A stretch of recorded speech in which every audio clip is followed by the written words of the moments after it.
혹한의 산길, 눈보라가 사람의 흔적마저 집어삼키던 밤이었습니다. 숨죽여 울음 터뜨릴 수밖에 없는 한 영혼의 절규가 바위 틈새를 간신히 떠나왔죠. 그것을 들은 이는 평생을 노비로 살아온 시집갈 희망조차 버린 여인이었습니다. 자신을 지켜줄 옷 한 벌도 내어주며 그 아이를 품에 안았을 때 그녀는 단 한 번도 생각하지 않았습니다. 이 사내 아이가 먼 훗날 조정을 뒤흔들 천재가 될 거라고, 그 아이의 등에 새겨진 7개의 점이 피로 물든 비밀의 열쇠라고는 꿈에도 몰랐죠. 그는 5살에 한문을 마스터했고 한 번 본 것은 절대 잊지 않았습니다. 추위와 굶주림을 견디며 아이를 키워낸 어머니 소영의 눈에는 기쁨보다 깊은 걱정이 가득했어요. 똑똑한 게 죄가 되는 세상, 아는 체하다가는 화를 부르는 법이야. 하지만 천재성은 숨길 수 없는 법. 그의 재능은 탐욕스러운 주인 윤판서의 눈에 띄었고 결국 온 나라에 알려지며 가장 험한 존재들의 표적이 되고 말았습니다. 그들은 뒤쫓아왔습니다. 과거를 저버린 무사, 진우는 오랜 침묵을 깨고 진실을 말해야 했습니다. 그 아이는 죽임당한 충신, 대제학의 친아들입니다. 소영을 부인이라 부르며 자신이 지키지 못한 아이를 그녀가 온몸으로 지켜낸 것에 경의를 표했죠. 이제 그들의 여정은 생존을 위한 도피가 아니라 진실을 되찾고 누명을 벗기는 싸움이 되어버렸습니다. 과거의 급제해 조정에 선 그의 앞에 나타난 것은 아버지를 죽인 바로 그 간신이었습니다. 저놈이 역적의 자식이다. 모든 것이 무너져 내리는 것만 같았던 순간 소영이 꺼낸 것은 오래전 그 아이를 감쌌던 비단 강보 한 장이었습니다.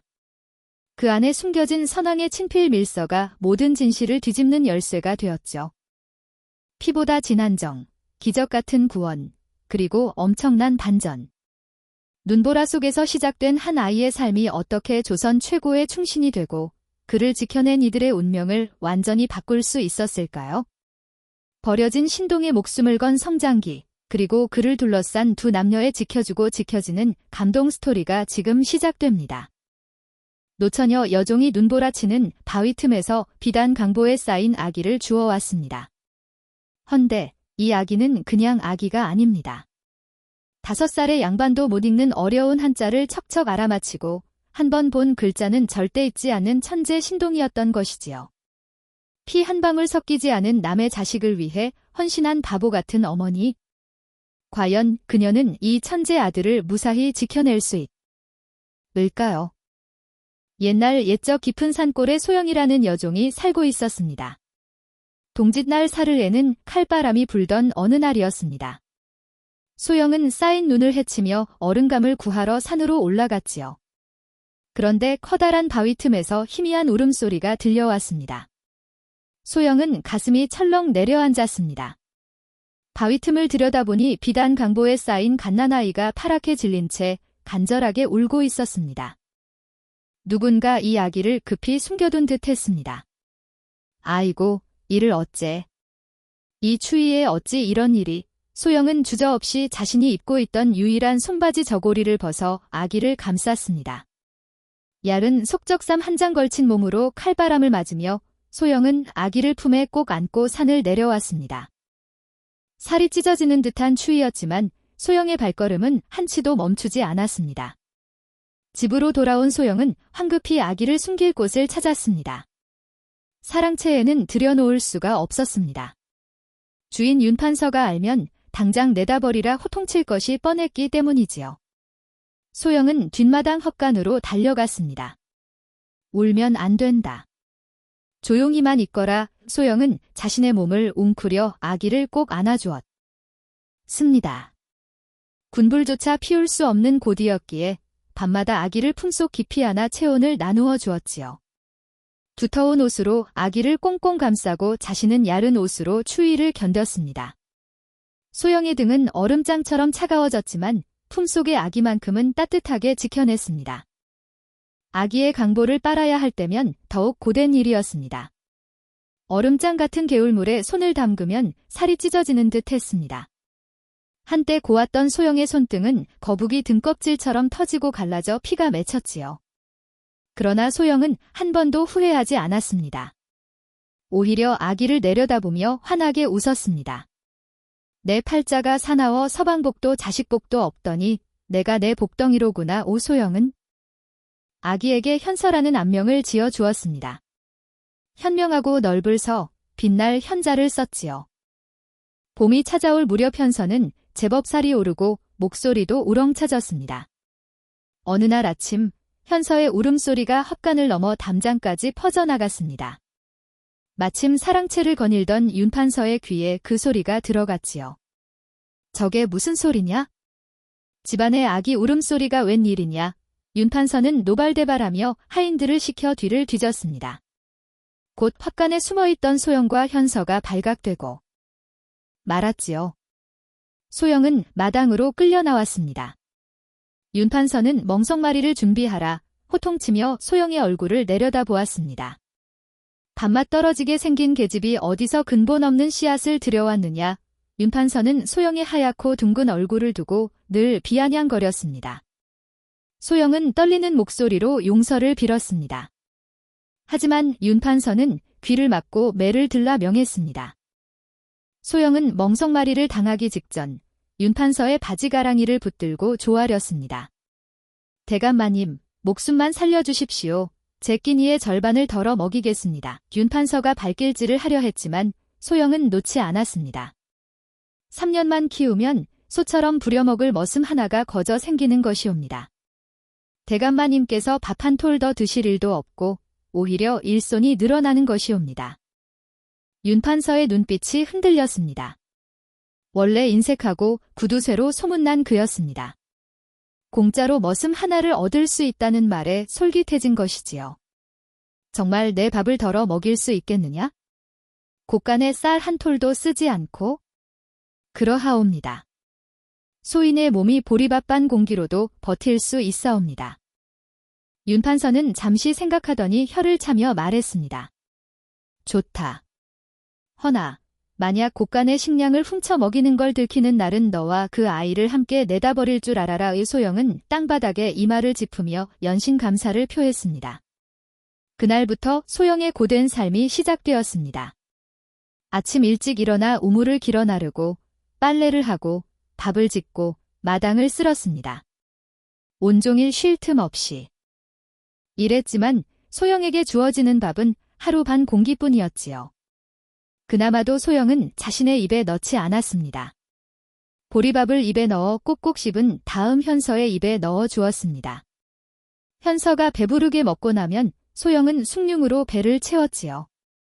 날이 갈수록 소영의 몸은 야위어 갔지만 현서는 무럭무럭 자라났습니다. 세월이 흘러 현서는 5살이 되었습니다.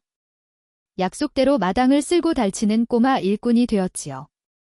어느 날 윤판서가 사랑채에서 중요한 서찰을 쓰고 있었습니다. 한양의 권세가에게 보낼 뇌물과 청탁이 담긴 편지였지요. 현서는 그 옆에서 먹을 갈고 있다가 그만 졸음을 이기지 못하고 꾸벅꾸벅 졸기 시작했습니다. 그러다 그만 손이 미끄러져 윤판서의 귀한 단계 벼루를 마루 아래로 떨어뜨리고 말았습니다. 벼루는 산산조각이 났지요. 이놈. 감히 내 벼루를. 윤판서는 불같이 화를 내며 현서를 멍석마리로 칠 기세였습니다. 그때 현서가 다급히 외쳤습니다. 잠깐만요. 그 글자 잘못 쓰셨습니다. 뭐라고? 죽을 자가 아니라 뱀사, 자를 쓰셔야 합니다. 그리 보내시면 예물이 아니라 저주가 되어 대감마님의 목이 달아나옵니다.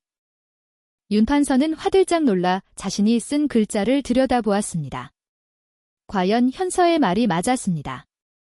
비슷하게 생긴 글자를 잘못 써서 전혀 다른 뜻이 되어버렸던 것이지요. 만약 그대로 보냈다면 큰 화를 입을 뻔했습니다. 윤판서는 식은땀을 흘리며 현서를 다시 쳐다보았습니다. 까막눈인 종놈이 자신의 치명적인 실수를 지적한 것에 경악했습니다. 동시에 현서의 천재성을 알아차렸지요. 너 어찌 글자를 아느냐? 헛간 벽에 붙어있는 종이 조각들을 보다가 저절로 외워졌습니다. 현서는 한 번 본 글자는 절대 잊지 않는 놀라운 기억력을 타고났습니다. 윤판서는 이것이 큰 기회라고 생각했습니다. 그날부터 윤 판서는 현서를 자신의 방으로 불러들였습니다. 겉으로는 심부름꾼이었지만 실제로는 자신의 무식을 감추기 위한 비밀 대필 도구로 삼은 것이었지요. 이 글자가 무슨 뜻이냐? 이것은 인의래지, 가운데 를 뜻하는 글자입니다. 이 문장을 어떻게 이어가야 자연스럽겠느냐? 현서는 또박또박 대답했습니다. 윤 판서는 현서의 말을 받아 적으며 그만 좋아했습니다. 이제 한양의 양반들 앞에서도 꿀리지 않을 수 있을 것 같았지요. 하지만 소영은 걱정이 태산 같았습니다. 밤이면 현서를 꼭 껴안으며 신신당부했습니다. 제발 아는 채 하지 마라. 똑똑한 채 하다가는 화가 되는 법이다. 바보처럼 납작 엎드려 살아야 명줄이 긴단다. 현서는 어머니의 거친 손을 꼭 잡으며 고개를 끄덕였습니다. 어머니가 자신을 위해 얼마나 고생했는지 5살 아이도 다 알고 있었습니다. 하지만 천재는 숨기려 해. 도 숨겨지지 않는 법이었습니다. 현서의 재능은 점점 더 드러나기 시작했고 그것은 곧 위험을 불러올 징조였습니다. 무더운 여름날이었습니다. 현서는 하루 종일 마당을 쓸고 일하느라 땀범벅이 되었습니다. 해가 중천에 떴을 무렵 현서는 우물가로 달려갔습니다. 두레박으로 차가운 물을 길어 올려 저고리를 벗고 등에 끼얹었지요. 그때 이 집에 온 지 몇 달밖에 안 된 머슴 진우가 물을 기르러 왔다가 현서를 보았습니다. 시원한 물을 뒤집어 쓴 현서의 등이 드러났습니다. 그 순간 진우의 눈이 커졌습니다. 현서의 등에는 7개의 점이 북두칠성처럼 선명하게 박혀 있었던 것이지요. 진우는 손이 부들부들 떨렸습니다. 물동이를 떨어뜨리고 그 자리에 주저앉았습니다. 진우는 원래 말을 하지 못하는 벙어리로 알려져 있었습니다. 이 집에 온 이래 단 한마디도 입 밖에 낸 적이 없었지요. 하지만 사실 진우는 말을 할 수 있었습니다. 그는 15년 전 조정의 대제학을 모시던 호위 무사였습니다. 그날 밤 역적으로 몰린 대제학 댁에 자객들이 들이닥쳤습니다. 대제학은 진우에게 갓난아기를 맡기며 울먹였습니다. 후히 이 아이만은 살려주게. 칠성점이 우리 집안의 증표이니 언젠가 때가 되면 알아볼 수 있을 것이네. 진우는 아기를 품에 안고 밤길을 달렸습니다. 자객들을 따돌리느라 험한 산길을 헤매다 부상을 입었고 정신을 잃고 말았지요. 깨어났을 때는 이미 며칠이 지난 뒤였습니다. 진우는 필사적으로 아기를 찾아 산을 뒤졌지만 찾을 수가 없었습니다. 눈보라가 모든 흔적을 지워버린 것이 지요. 진우는 자신을 찾는 자객들을 피해 전국을 떠돌다가 몇 달 전 이 집의 벙어리 머슴으로 숨어들었습니다. 혹시나 하는 마음으로 이 고을을 찾았던 것이었지요. 그런데 지금 그 아이가 눈앞에 있었습니다. 진우는 눈물을 흘렸습니다. 대제학의 핏줄이 살아 있었던 것입니다. 진우는 멀리서 소영을 바라보았습니다. 추운 겨울 자신이 지키지 못한 아기를 저 여인이 목숨 걸고 지켜낸 것이지요. 진우의 가슴 속에서 뜨거운 무언가가 타올랐습니다. 현서가 7살이 되던 해, 윤 판서는 주막에서 술을 마시다 입을 놀렸습니다. 우리 집 종놈이 신동이라네. 한 번 본 글자는 절대 잊지 않고 어려운 문장도 척척 풀어낸다네. 술에 취한 윤 판서는 현서의 재능을 자랑하며 으스댔습니다. 주막에 모인 사람들은 신기해하며 서로 수군거렸지요. 윤 판서네 종놈이 신동이라더라. 소문은 발 없는 말처럼 퍼져나갔습니다. 이웃 고을로 또 그 너머 고을로 꼬리에 꼬리를 물고 번져갔지요. 소영은 이 소식을 듣고 가슴이 철렁 내려앉았습니다. 밤에 현서를 껴안으며 눈물을 흘렸습니다. 내가 바보처럼 살라고 했건만 이를 어쩌면 좋으냐. 진우 역시 불안했습니다. 15년 전 대제학을 죽인 조정의 간신들이 아직도 권력을 쥐고 있었습니다. 만약 그들이 대제학의 핏줄이 살아있다는 것을 눈치챈다면 반드시 죽이러 올 것이었지요. 진우는 밤마다 사랑채 주변을 순찰했습니다. 혹시 수상한 자들이 나타나지 않는지 경계했습니다. 그러던 어느 날 밤 진우는 담장 너머로 낯선 그림자를 발견했습니다. 검은 옷을 입은 세 사람이 담을 넘어 안으로 들어오고 있었습니다. 진우의 등골이 서늘해졌습니다. 드디어 올 것이 온 것이었지요. 진우는 조용히 헛간으로 달려가 소영을 깨웠습니다. 손짓으로 위험을 알렸습니다. 소영은 화들짝 놀라 현서를 껴안았습니다. 그날 밤 윤판서의 집 사랑채에서 불이 났습니다. 검은 옷의 세 사람은 혼란을 틈타 현서를 찾아 헤맸지만 진우가 미리 숨겨둔 덕분에 찾지 못했지요. 하지만 이것은 시작에 불과했습니다. 며칠 뒤 한양에서 관복을 입은 사내들이 찾아왔습니다. 도망친 역적의 잔당을 찾고 있어? 혹시 수상한 자를 본 적이 있어? 윤판서는 고개를 저었습니다. 하지만 그들의 눈빛은 날카로웠습니다. 그들은 현서의 소문을 듣고 온 것이었습니다. 신동이라는 종놈을 한번 보고 싶소이다. 윤판서는 어쩔 수 없이 현서를 불러냈습니다. 추적꾼들은 현서의 얼굴을 찬찬히 살폈습니다. 그중 한 명이 현서에게 물었습니다. 내 부모가 누구냐? 현서는 소영을 가리켰습니다. 저분이 제 어머니입니다. 제 아비는 모릅니다. 이 어머니 혼자 저를 키우셨습니다. 관원들은 서로 눈빛을 주고받았습니다. 뭔가 의심스러웠지만 확실한 증거가 없었지요. 목덜미를 보자 현서가 저고리 깃을 내리자 칠성점이 드러났습니다. 그들 중 하나가 숨을 죽였습니다. 그 점을 본 적이 있었던 것입니다. 이놈이 바로 그놈이요. 현서를 잡으려 하자 진우가 나섰습니다. 빠른 동작으로 현서를 낚아채 등에 업기 시작했지요. 저놈들을 잡아라. 추적꾼들이 뒤를 쫓았습니다. 소영도 치마를 걷어올리고 진우와 약속한 장소를 향해 뛰었습니다. 진우는 15년 전 호위 무사로서의 실력을 발휘했습니다. 담장을 뛰어넘고 지붕을 타고 골목을 누비며 추격자들을 따돌렸지요. 마을을 벗어나 깊은 산으로 들어갔습니다. 소영은 숨이 턱까지 차올랐지만 멈추지 않았습니다. 현서를 지켜야 한다는 일념뿐이었지요. 밤이 되어서야 그들을 완전히 따돌릴 수 있었습니다. 진우는 깊은 산속 동굴로 두 사람을 안내했습니다. 소영은 기진맥진하여 주저앉았습니다.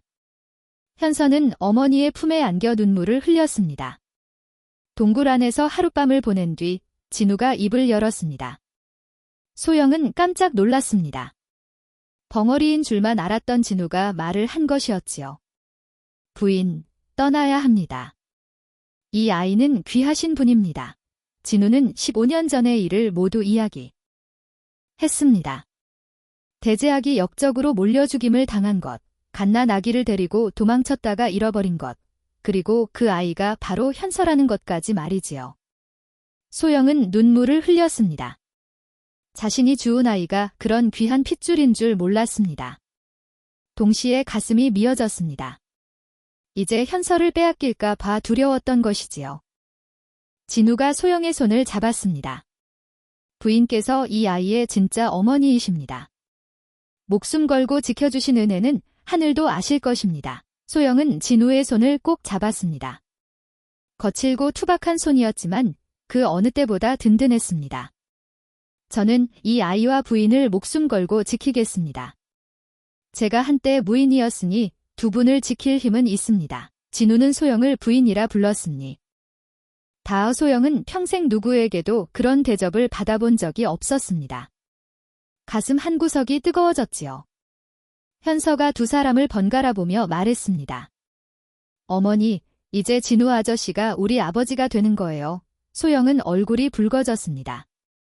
진우도 어색하게 기침을 했지요. 그렇게 되면 좋겠구나. 진우가 조심스럽게 말했습니다. 소영은 고개를 끄덕였습니다. 눈가에 눈물이 맺혔지만 그것은 슬픔이 아니라 기쁨의 눈물이었습니다.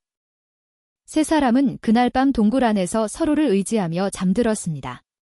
비록 추적꾼들이 쫓아오고 있었지만 적어도 이 순간만큼은 행복했습니다. 다음 날 아침 진우가 말했습니다. 깊은 산사로 가야 합니다. 제가 아는 스님이 계신 곳입니다. 거기서 숨어 지내며 현서에게 글을 가르치겠습니다. 소영은 고개를 끄덕였습니다. 어디든 현서와 함께라면 괜찮았습니다. 세 사람은 산길을 걸어 깊은 산사로 향했습니다. 산사로 가는 길은 험했습니다. 추적꾼들의 눈을 피하기 위해 사람이 다니지 않는 깊은 산길로만 가야 했지요. 현서는 아직 어렵기에 진우가 업고 갔습니다. 소영은 짐을 지고 뒤따라 밤낮 없이 걸어야 했기에 신발이 금세 닳아버렸지요. 사흘째 되던 날 소영의 집신이 완전히 헤어졌습니다. 날카로운 돌에 발바닥이 찢어지고 피가 흘렀습니다. 부인, 잠시 쉬어가십시오. 진우가 걱정스레 말했지만 소영은 고개를 저었습니다. 아닙니다. 그들이 뒤쫓아올지 모릅니다. 어서 가야 합니다. 소영은 피 묻은 발로 계속 걸었습니다. 현서가 진우의 등에서 뒤를 돌아보며 울먹였습니다. 어머니, 피가 나요. 제가 내려서 걸을게요. 소영은 발이 아파 눈물이 날 지경이었지만 현서 앞에서는 웃음을 지었습니다. 괜찮다. 어서 가자. 진우는 소영의 모습을 보며 가슴이 미어졌습니다. 자신의 아이를 위해 저렇게까지 희생하는 여인을 본 적이 없었습니다. 해가 질 무렵 드디어 산사가 보였습니다. 낡은 법당과 요사체가 있는 작은 절이었지요. 진우가 스님을 찾아 사정을 이야기했습니다. 스님은 자비로운 얼굴로 세 사람을 맞아주었습니다. 얼씬 오시오. 우선 쉬어가시오. 우소영은 앉자마자 그만 기절하 듯 쓰러졌습니다. 며칠 동안 제대로 먹지도 자지도 못한 데다 발에 상처가 심했던 것이지요. 진우는 소영을 조심스럽게 들어 방에 뉘었습니다. 스님이 약초를 다려와 소영의 발을 치료해 주었습니다. 현서는 어머니 곁을 떠나지 않고 울며 손을 잡았습니다. 어머니, 깨어나세요. 재발효 이틀이 지나서야 소영이 깨어났습니다. 눈을 뜨자마자 현서를 찾았지요. 현서야. 네, 어머니. 여기 있어요. 소영은 안도의 한숨을 쉬었습니다. 현서가 무사하다면 자신은 아무것도 아쉬울 것이 없었습니다. 소영이 회복되자 진우는 현서에게 진실을 말해줄 때가 되었다고 판단했습니다. 어느 날 저녁, 세 사람은 법당 앞마당에 앉았습니다. 진우가 현서에게 말했습니다. 현서야, 이제 내가 알아야 할 것이 있다. 너의 진짜 부모님에 대해서 말이다. 진우는 대재하게 이야기를 했습니다. 청렴하고 학식이 높아 백성들의 존경을 받던 분이었다고. 하지만 간신들의 모함으로 역적으로 몰려 죽임을 당했다고 말이지요. 그리고 내 어머니는 너를 살리기 위해 마지막 힘을 다해 눈밭에 너를 숨겼다. 현서는 눈물을 흘렸습니다. 자신을 낳아준 부모가 그런 분들이었다는 것이 자랑스러우면서도 슬펐습니다. 하지만 현서야, 너를 진짜로 키워준 분은 여기 계신 소영 어머니시다. 진우는 소영을 바라보았습니다. 목숨을 걸고 너를 지켜주신 분이다. 현서가 소영에게 다가가 무릎을 꿇었습니다. 어머니, 저는 어머니가 낳아주신 게 아니라는 것을 이제 알았습니다. 하지만 제게는 어머니가 진짜 어머니입니다. 나를 낳아준 분도 어머니지만 제 똥기저귀를 빨아주고 밥을 덜어 먹여준 어머니가 진짜 제 어머니입니다. 평생 어머니만 섬기겠습니다. 소영은 현서를 꼭 껴안았습니다. 가슴이 뭉클했습니다. 자신이 낳지 않은 아이였지만 이보다 더 큰 사랑이 또 있을까 싶었지요. 진우도 두 사람을 바라보며 미소 지었습니다. 이것이 진짜 가족이구나 싶었습니다. 피보다 깊은 것이 정이라는 말이 실감났지요. 그날 밤, 세 사람은 별을 보며 이야기를 나누었습니다. 현서는 언젠가 꼭 과거에 급제하여 부모님의 누명을 씻겠다고 다짐했습니다. 진우는 현서의 어깨를 토닝이며 말했습니다. 그때까지 내가 너를 가르치고 지켜주마의 소영은 두 사람을 보며 그만 좋아했습니다. 이렇게 평화로운 날이 계속되기를 바랄 뿐이었습니다. 찰나 같은 세월이 흘렀습니다. 10년이라는 시간이 지났지요. 현서는 이제 건장한 청년이 되었습니다. 진우에게 무술을 배우고 스님에게 학문을 배웠습니다. 타고난 천재성 덕분에 책은 한 번 보면 모두 외웠고 무술 또한 빠르게 익혔지요. 어느 날 진우가 현서를 불렀습니다. 현서야, 이제 세상 밖으로 나갈 때가 되었다. 진우는 그동안 모은 돈으로 몰락한 양반가의 족보를 사들였습니다. 그리고 현서에게 새로운 이름을 지어주었지요. 이제부터 너는 김도현이다. 도리를 깨우치고 어질다는 뜻이다. 김도현. 그것이 현서의 새 이름이었습니다. 아버지, 저는 과거에 급제하여 진짜 부모님의 누명을 씻고 어머니를 호강시켜 드리겠습니다. 도현은 굳은 결심을 밝혔습니다. 진우는 고개를 끄덕였습니다. 잘 생각했다. 지만 조심해야 한다.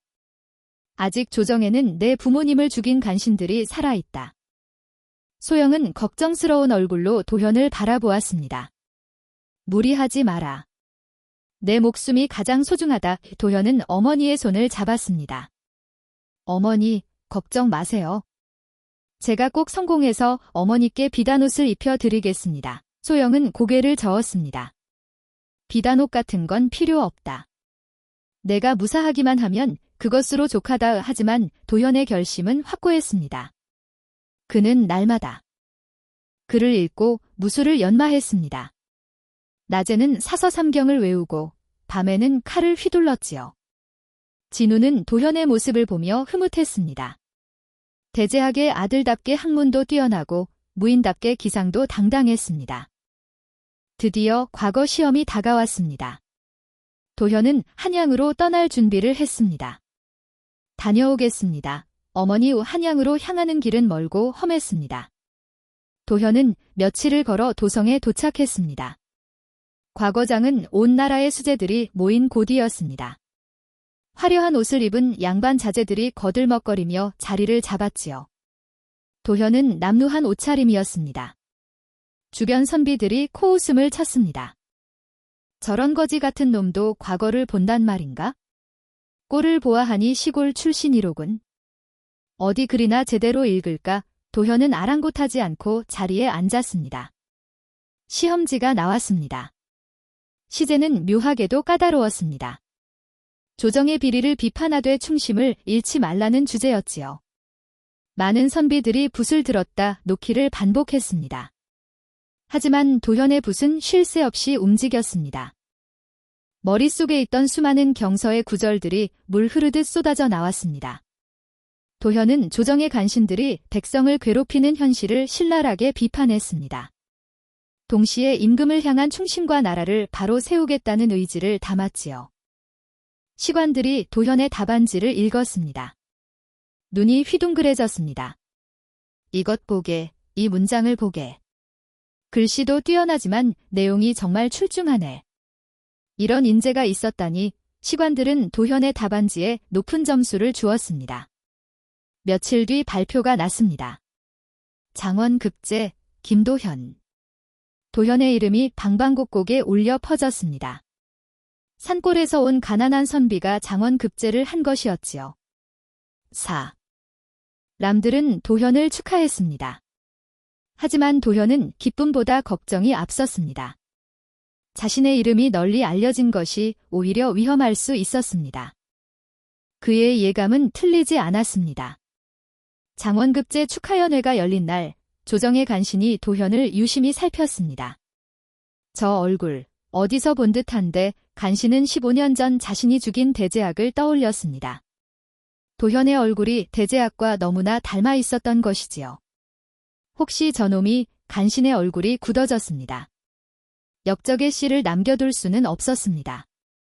며칠 뒤 도현은 조정에 불려갔습니다. 임금 앞에서 인사를 올리는 자리였지요. 도현이 절을 올리자 간신이 갑자기 소리쳤습니다. 전하. 저자는 역적의 자식입니다. 조정이 술렁였습니다. 임금이 놀라 물었습니다. 무슨 말이냐? 영모를 꾀하다 처형당한 대제학의 아들입니다. 저 얼굴을 보십시오. 대제학과 똑같지 않습니까? 간신은 거짓 증거들을 내놓았습니다. 도현이 몰래 반란을 준비하고 있었다는 거짓 밀고도 있었지요. 저자를 당장 의금부로 압하시옵소서. 도현은 억울했지만 항변할 틈도 없이 끌려갔습니다. 의금부 감옥에 갇혔지요. 소식을 들은 진우와 소영이 급히 한양으로 달려왔습니다. 하지만 그들도 함께 붙잡혔습니다. 도현을 도운 공범이라는 누명을 썼던 것이지요. 의금부에서 국문이 시작되었습니다. 형리들이 형틀을 가져왔습니다. 어서 자백하라. 내가 역적의 자식이 맞느냐? 도현은 고개를 들어 당당히 대답했습니다. 그렇습니다. 저는 대제학의 아들입니다. 하지만 제 아버지는 역적. 아닙니다. 이놈이 아직도 정신을 못 차렸구나. 형리들이 도현을 때리려 하자 소영이 소리쳤습니다. 그만두시오. 이 아이는 아무 잘못이 없소. 이놈은 또 뭐냐? 저는 이 아이를 키운 어미입니다. 15년 전 눈밭에서 얼어 죽어가던 이 아이를 살려냈습니다. 간신히 비웃었습니다. 한낱 천한 계집종 주제에 무슨 말이 많으냐? 이놈도 같이 처형하리라. 형리들이 소영을 형틀에 묶으려 했습니다. 도현이 소리쳤습니다. 어머니. 어머니를 건드리지 마라. 도현은 필사적으로 형틀을 벗어나려 했지만 꼼짝할 수 없었습니다. 진우도 결박당한 채 옆에 있었습니다. 이를 악물었지만 어쩔 수 없었지요. 바로 그때 소영이 외쳤습니다. 잠깐. 제게 보여드릴 것이 있습니다. 소영은 품속 깊이 간직해온 물건을 꺼냈습니다. 15년 전 아기 현서를 감싸고 있던 비단 강보였습니다. 이것을 보시오. 이 안에 진실이 있습니다. 소영은 비단 강보를 펼쳤습니다. 형리들이 받아 자세히 살폈습니다. 이게 뭐냐? 그날 밤 아기를 감싸고 있던 옷입니다. 제가 그동안 소중히 간직했습니다. 형리가 강보의 안감을 뜯어보았습니다. 그 안에서 작은 종이 쪽지가 나왔습니다. 이건 잘 모르겠습니다. 저는 글을 모릅니다. 형리가 종이를 펼쳤습니다. 그것은 선대 임금의 밀서였습니다. 대제학에게 간신들을 조사하라는 비밀 명령서였지요. 이것은 선왕의 어필이다. 조정이 발칵 뒤집혔습니다. 밀서에는 당시 대제학에게 간신들의 비리를 조사하라는 명이 담겨 있었습니다. 즉, 대제학은 역적이 아니라 충신이었던 것이지요. 간신의 얼굴이 하얗게 질렸습니다. 자신들의 음모가 드러날 위기였으니 저것은 위조품입니다. 믿으시면 안 됩니다. 하지만 밀서의 인장은 진짜였습니다. 임금이 직접 확인했지요. 이것은 과인의 선왕께서 쓰신 글이 틀림없다. 김금은 도현을 바라보았습니다. 자네의 아버지는 역적이 아니었구나. 짐이 잘못 알고 있었다. 도현은 눈물을 흘렸습니다. 드디어 아버지의 누명이 벗겨진 것이었습니다. 임금은 즉시 사건을 재조사하라 명했습니다. 도현은 형틀에서 풀려났고 소영과 진우도 석방되었습니다. 조정에서 다시 신문이 열렸습니다. 이번에는 간신들이 피고석에 앉았지요. 진우가 임금 앞에 나섰습니다. 나 소인이 증언하겠습니다. 소인은 대제학 대감을 모시던 호위 무사였습니다. 진우는 15년 전 그날 밤의 일을 낱낱이 증언했습니다. 간신들이 자객을 보내 대제학 댁을 습격한 것, 아기를 데리고 도망쳤던 것, 그리고 그 아기가 바로 도현이라는 것까지 말이지요. 그리고 소인은 대제학 대감께서 목숨을 걸고 조사하신 장부를 가지고 있습니다. 진우가 꺼낸 것은 대제학이 몰래 조사해온 간신들의 비리 기록이었습니다. 뇌물을 받은 내역, 백성이 세금을 횡령한 증거, 과거 시험을 조작한 흔적들이 빼곡히 적혀 있었지요. 대제학 대감께서는 선왕의 밀명을 받고 이를 조사하셨습니다. 그리고 소인에게 이 장부를 맡기시며 반드시 지키라 하셨습니다. 조정이 술렁였습니다. 간신들의 얼굴은 창백해졌습니다. 도현이 나섰습니다. 저는 그 장부를 모두 외웠습니다. 도현은 타고난 천재적 기억력으로 진우가 보관해온 장부의 내용을 하나하나 증언했습니다. 갑인년 3월 초사흘 김대감은 호조의 곡식 500석을 빼돌렸습니다. 증인은 당시 호조설이 박무계이며 곡식은 김대감의 별장 뒷창고에 숨겨졌습니다. 을묘 년 6월 보름, 박해감은 과거 시험의 답안지를 미리 빼돌렸습니다. 당시 예조설이 정한무계가 이를 목격했으며 그 대가로 은자 100냥을 받았습니다. 병진년 10월 20하룻날 정승진은 백성들의 세금 3,000냥을 횡령하여 사가에 저장했습니다. 증거는 당시 이방 최한무계가 보관하고 있습니다. 간신들이 벌떡 일어나 소리쳤습니다. 거짓말입니다. 그런 일은 없었습니다. 하지만 임금은 조사를 명했습니다. 도현이 말한 증인들을 불러들이고 장소를 수색했지요. 며칠 뒤 조사 결과가 나왔습니다. 도현의 말이 모두 사실로 드러났습니다. 김대감의 별장에서 곡식이 발견되었고 증인들도 하나같이 사실을 자백했습니다. 간신들은 더 이상 변명할 수 없었습니다. 거가 너무나 확실했던 것이지요. 임금이 간신들을 노려보았습니다. 이 역적 놈들. 선왕의 명을 어기고 충신을 죽였구나. 간신 중 한 명이 무릎을 꿇으며 떨리는 목소리로 말했습니다. 저를 용서하여 주십시오. 모두 제가 꾸민 일입니다. 대제학이 저희의 비리를 조사한다는 것을 알고 두려워 역적으로 몰았습니다. 다른 간신들도 자백하기 시작했습니다. 서로 책임을 떠넘기며 진실을 토해냈지요. 저희가 거짓 증거를 꾸며 대제학을 모함했습니다. 아기까지 죽이려 한 것은 증거를 남기지 않으려 함이었습니다. 임금은 크게 노했습니다. 즉시 압하라. 내일 아침 사형에 처하고 삼족을 멸하도록 하라. 의금부 포졸들이 달려들어 간신들을 끌어냈습니다. 간신들은 살려달라 빌었지만 임금은 고개를 돌렸습니다. 조정의 숙연한 정적이 흘렀습니다. 임금은 도현을 바라보았습니다. 경의 아버지는 충신이었다. 짐이 잘못 알고 역적으로 몰았으니 이제라도 신원하겠다. 김금은 대제학의 관직을 복권시키고 도현에게도 벼슬을 내렸습니다. 병을 홍문관 수찬으로 삼겠다.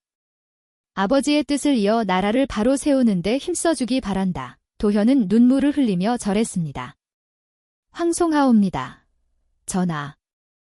그리고 임금은 소영을 바라보았습니다. 그대가 바로 이 아이를 살린 은인이로구나. 우소영은 황급히 절했습니다. 아니옵니다. 전하. 소인은 다만 사람으로서 마땅히 해야 할 일을 했을 뿐입니다.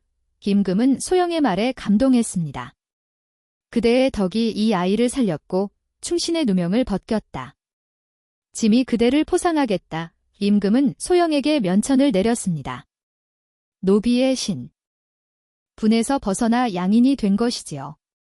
그리고 그대를 정경부인에 봉하노라. 이 조정이 술렁였습니다. 천한 여종을 정경부인으로 삼다니 전례 없는 일이었습니다.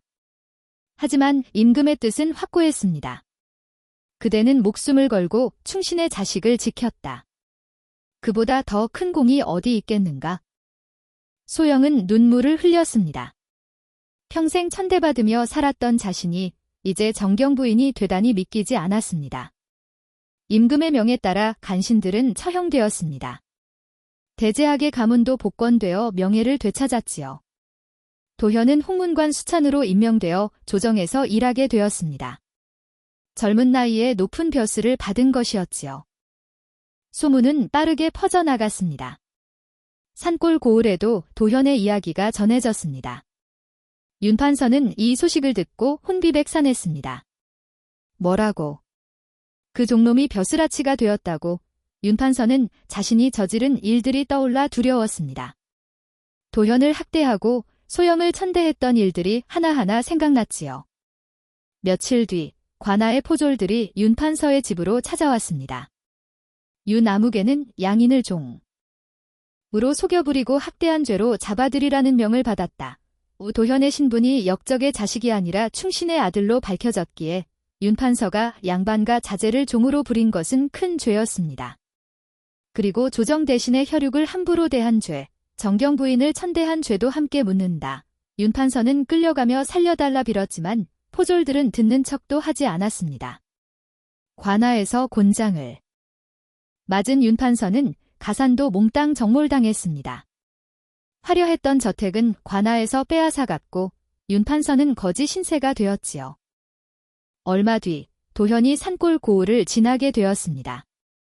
어머니 소영과 아버지 진우를 모시고 한양으로 가는 길이었지요. 길가에서 구걸하던 윤판서가 도현 일행을 알아보았습니다. 도련님. 아니, 나, 이 늙은 이를 살려주시오. 윤판서는 도현의 앞에 엎드렸습니다. 예정을 생각해서라도 이 늙은 이를 불쌍히 여겨주시오. 도현은 차갑게 내려다보았습니다. 예정이라. 고 하셨습니까? 저를 종으로 부리며 매질하던 그 정을 말씀하시는 것입니까? 윤판서는 얼굴이 하얗게 질렸습니다. 그것은 제가 잘못 생각했습니다. 용서해 주십시오. 그때 소영이 나섰습니다. 비단 옷을 입은 소영은 이전과는 완전히 달라 보였습니다. 대감마님, 저를 기억하십니까? 윤판서는 소영을 보고 깜짝 놀랐습니다. 예전에 밥맛 떨어지게 생겼다고 웃던 그 여종이 이렇게 고운 사람이었다니 믿기지 않았습니다. 소영이. 예, 맞습니다. 저를 밥맛 떨어지게 생겼다고 하시던 그 소영입니다. 소영은 차분하게 말을 이었습니다. 대감마님, 사람을 겉모습으로만 판단하시더니 이런 꼴이 되셨군요. 사람 귀한 줄 모르는 자, 하늘이 내린 벌을 달게 받으시기 바랍니다. 소영은 더 이상 말을 하지 않고 섰습니다. 윤판서는 땅바닥에 주저앉아 통곡했습니다. 도현 일행은 윤판서를 뒤로 하고 길을 떠났습니다. 진우가 소영에게 말했습니다. 부인, 속이 후련하십니까? 소영은 고개를 저었습니다. 후련하지는 않습니다. 다만 인과응보라는 것을 새삼 깨닫게 되었을 뿐입니다. 도현은 어머니의 손을 잡았습니다. 어머니는 참으로 어지신 분입니다. 세 사람은 웃으며 길을 걸었습니다. 이제 한양으로 가서 새로운 삶을 시작할 차례였습니다. 한양에 도착한 소영은 임금이 하사한 정경 부인의 책봉을 받았습니다. 궁궐에서 내린 비단 원삼을 입고 처음으로 화장을 했지요. 거울을 본 소영은 깜짝 놀랐습니다. 거울 속에 비친 자신의 모습이 낯설었습니다. 하얗고 고운 피부, 단아한 이목구비가 드러났지요. 이 사람이 정말 나란 말인가? 진우가 옆에서 미소 지었습니다. 원래 부인은 절세가인이셨습니다. 다만 남루한 옷과 고된 노역 때문에 묻혀 있었을 뿐이지요. 조정 대신들도 소영을 보고 감탄했습니다. 저분이 그 유명한 정경 부인이시로군. 소문으로만 듣던 분인데 이렇게 고우실 줄이야. 덕이 깊으신 분은 얼굴도 고운 법이라더니 과연 그 말이 맞구나. 소영은 어색했지만 당당하게 걸었습니다. 더 이상 고개를 숙이고 살 이유가 없었습니다. 며칠 뒤 진우와 소영의 혼례가 열렸습니다. 임금이 특별히 혼인을 허락하고 귀한 예물을 하사했지요. 과인이 두 사람의 혼례를 축하하노라. 이 비단과 은자는 평생의 은혜에 대한 작은 보답이니 받도록 하라. 혼례를 올린 소영과 진우는 절을 올렸습니다. 늦은 나이에 올린 초래청이었지만 그 어느 때보다 감동적이었습니다. 도현은 부모님의 혼례를 보며 눈물을 흘렸습니다. 자신을 위해 평생을 희생한 두 분이 이제야 행복을 찾은 것이 기뻤습니다. 혼례가 끝난 뒤 도현은 부모님께 큰 절을 올렸습니다. 아버님, 어머님, 그동안 고생 많으셨습니다. 이제 제가 두 분을 모시며 효도하겠습니다. 소영은 아들의 손을 잡았습니다. 내가 무사한 것만으로도 충분하다. 더 이상 바랄 것이 없구나. 진우도 도현의 어깨를 토닥였습니다. 내 아버지의 뜻을 이어 바르게 살기를 바란다. 임금은 도현 가족에게 큰 저택을 하사했습니다. 넓은 마당과 정갈한 사랑채가 있는 집이었지요. 소영은 그 집에서 처음으로 따뜻한 온돌방에서 잠을 잤습니다. 지난날 헛간의 집더미를 생각하니 꿈만 같았습니다. 밤에 진우가 물었습니다. 부인, 행복하십니까? 소영은 고개를 끄덕였습니다. 행복합니다. 하지만 가장 행복했던 순간은 따로 있었지요. 언제였습니까?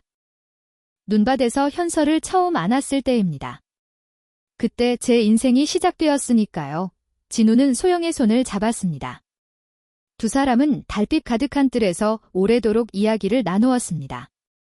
세월이 흘렀습니다. 도현은 훌륭한 관리가 되어 백성들의 존경을 받았습니다. 소영과 진우도 편안한 노년을 보냈지요. 어느 봄날 백발이 된 소영이 꽃 구경을 가고 싶다고 했습니다. 도현은 기꺼이 어머니를 모시고 나섰습니다. 어머니, 제 등에 업히십시오. 소영은 손사래를 쳤습니다. 아니다. 내가 이제 높은 벼슬아치인데 어찌 늙은 어미를 업고 다니느냐. 어머니, 어렸을 적 어머니께서 저를 얼마나 많이 업으셨습니까? 이제 제가 어머니를 업을 차례입니다. 도현은 소영을 조심스럽게 등에 업었습니다. 소영은 아들의 등에 업혀 꽃 구경을 갔습니다. 길가에 핀 꽃들이 아름다웠습니다. 봄바람이 부드럽게 불어왔지요. 도현아. 네, 어머니. 나는 참 복 많은 사람이다. 내가 내 아들이 되어주어서 말이다. 도현은 눈시울이 뜨거워졌습니다. 저야말로 복 많은 사람입니다. 어머니를 만나지 못했다면 저는 눈밭에서 얼어 죽었을 것입니다. 소영은 아들의 어깨에 머리를 기댔습니다. 혹시 무겁지는 않으냐? 도현이 웃으며 대답했습니다. 어머니, 제 평생 가장 가벼운 짐이 어머니입니다. 소영은 눈물을 흘렸습니다. 기쁨의 눈물이었습니다. 두 사람은 꽃밭을 걸으며 이야기를 나누었습니다. 그동안의 일들을 돌아보며 웃기도 하고 울기도 했지요. 해가 질 무렵 집으로 돌아오는 길에 도현이 말했습니다. 어머니, 제가 과거에 급제할 수 있었던 것도 아버지의 누명을 벗길 수 있었던 것도 모두 어머니 덕분입니다. 무슨 말이냐?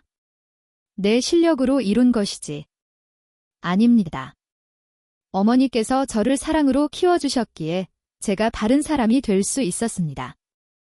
만약 어머니가 아니었다면 저는 미움과 복수심에 가득 찬 사람이 되었을 것입니다. 소영은 아들의 말에 가슴이 뭉클했습니다. 내가 착하게 자라준 것이 이 어미에게는 가장 큰 기쁨이다. 집에 도착하자 진우가 마루에 앉아 기다리고 있었습니다. 잘 다녀오셨습니까? 세 사람은 저녁상을 받으며 오순도순 이야기를 나누었습니다. 소영은 행복한 표정으로 두 사람을 바라보았습니다. 밤이 깊어 잠자리에 들 때 소영은 창밖을 바라보았습니다. 별이 반짝이고 있었습니다. 저 별들 중에 현서를 낳아준 어머니도 있겠지. 소영은 하늘을 향해 조용히 말했습니다. 마님, 걱정 마십시오. 제가 아드님을 잘 키웠습니다. 이제 훌륭한 사람이 되었습니다. 하늘에서 별빛이 더욱 환하게 빛났습니다. 소영은 미소를 지으며 눈을 감았습니다. 옛말에 백절불굴, 백절부굴이라는 말이 있습니다. 어떠한 난관에도 굴하지 않고 이겨나간다는 뜻이지요. 소영은 평생 굴하지 않는 마음으로 현서를 지켜냈습니다. 그리고 그 사랑은 결국 모두를 행복하게 만들었습니다. 나은 정보다 기른 정이 깊으며 진심은 얼어붙은 운명도 녹인다는 것을 이 이야기는 보여줍니다.